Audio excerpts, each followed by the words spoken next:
Kesempatan kali ini kita akan membahas kembali tentang firman Tuhan yang saya ambil dari Kolose 3. Kolose 3 ayat 13 sampai 15 kita baca bersama-sama.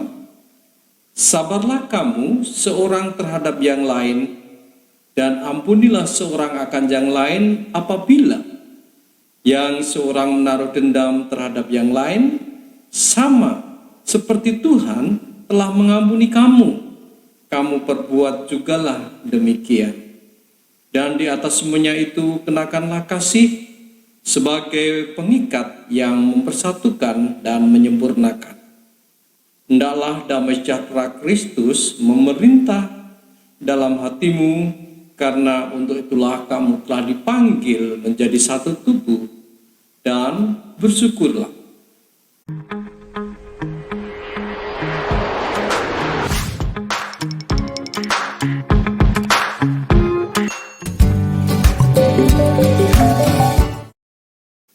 Saudara yang dikasihi Tuhan Yesus Kristus,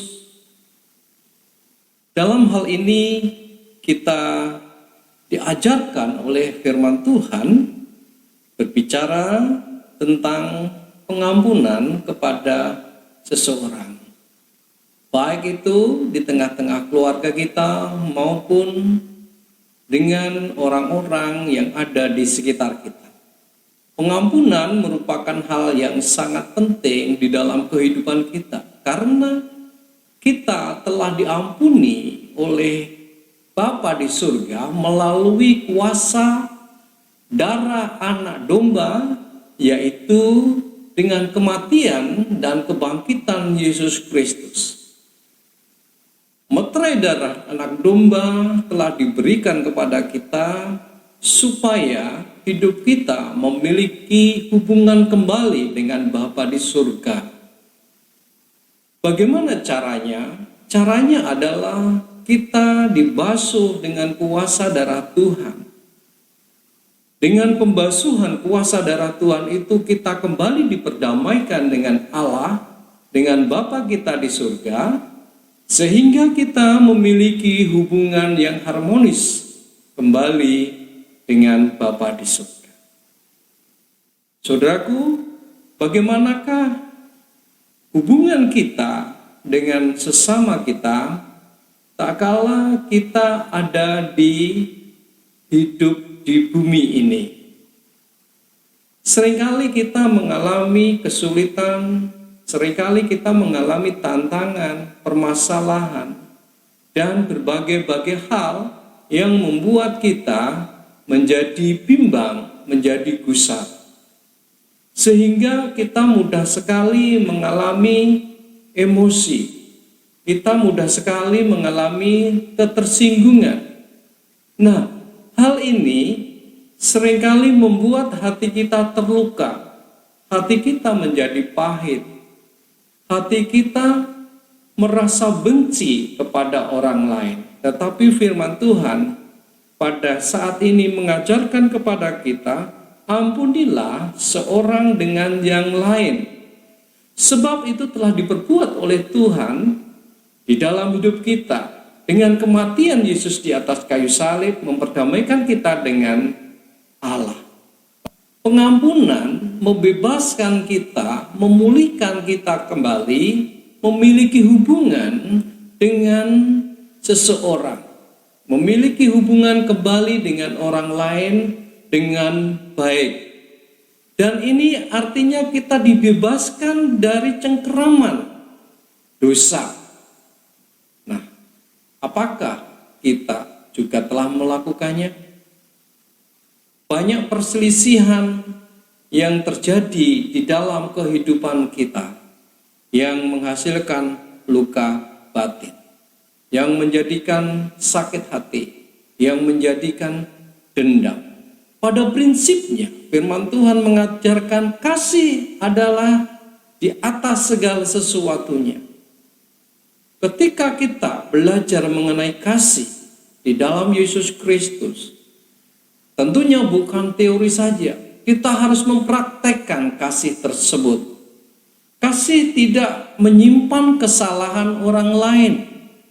Kasih itu tidak menyimpan, tidak mendendam, tidak menguburkan hal-hal yang negatif menjadi sebuah kepahitan.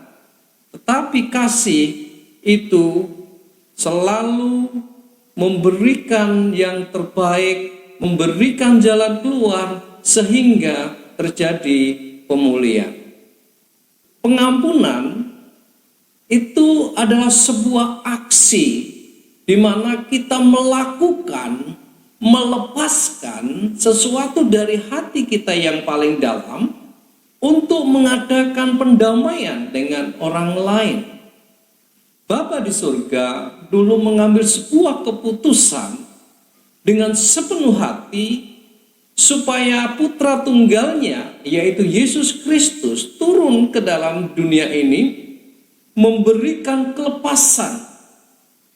Kita pun harus demikian, untuk memberikan sebuah pengampunan, untuk berdamai dengan seseorang, baik di dalam rumah tangga, suami, istri, anak-anak, atau sesama teman berjemaat, ataupun teman kantor, ataupun dimanapun berada bersama dengan rekan-rekan kita, teman-teman kita.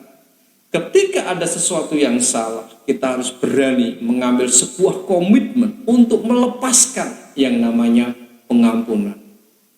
Dengan memaafkan dosa seseorang, kita sesungguhnya sedang membebaskan mereka. Membebaskan mereka dari rasa takut, rasa bersalah, rasa berdosa, dan lain sebagainya. Ketika kita tidak mau melepaskan pengampunan, terjadi celah di dalam hidup kita, di dalam hati kita, dan itu menjadi celah di mana dosa-dosa yang lain itu akan masuk mengikat kita, menguasai kita. Sehingga kita akan semakin terbelenggu, kita semakin terikat, kita semakin terperosok di dalam ikatan dosa.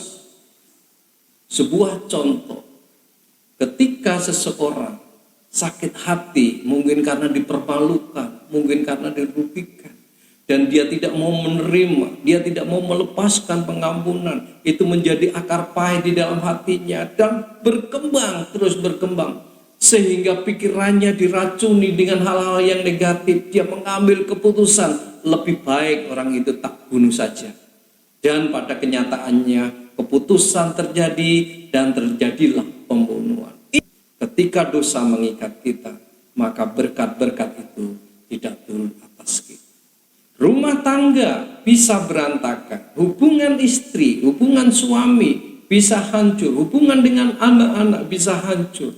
Bahkan hubungan dengan rekan berjemaat, rekan-rekan di kantor, rekan-rekan yang lain, tetangga bisa hancur. Karena apa? Karena kita tidak mau memberikan pengampunan.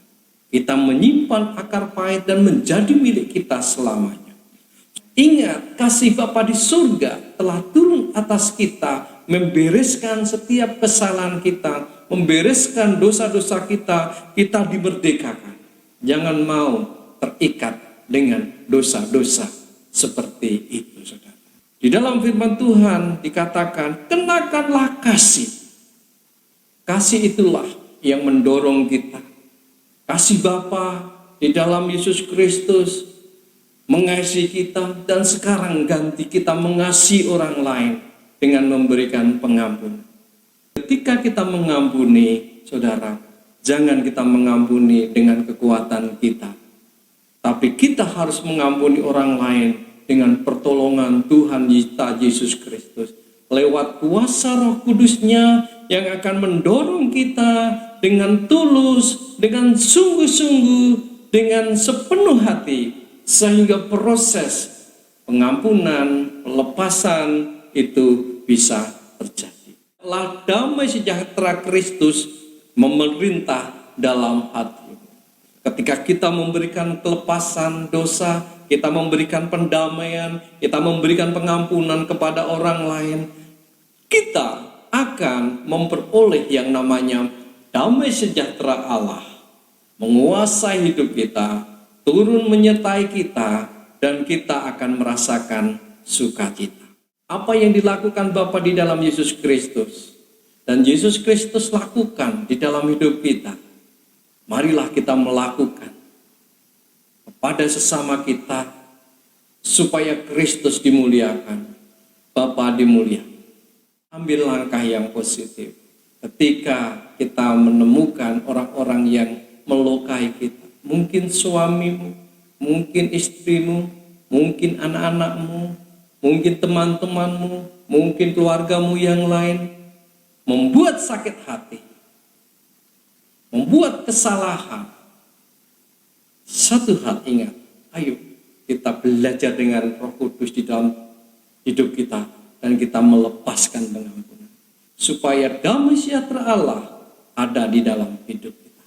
Jangan takut, karena Roh Kudus yang akan menolong kita. Jangan khawatir, karena Roh Kudus yang memberikan solusinya. Dan biarlah damai sejahtera Allah di dalam Yesus Kristus menyertai kita lewat kuasa Roh Kudusnya, dan kita dimampukan untuk melakukan.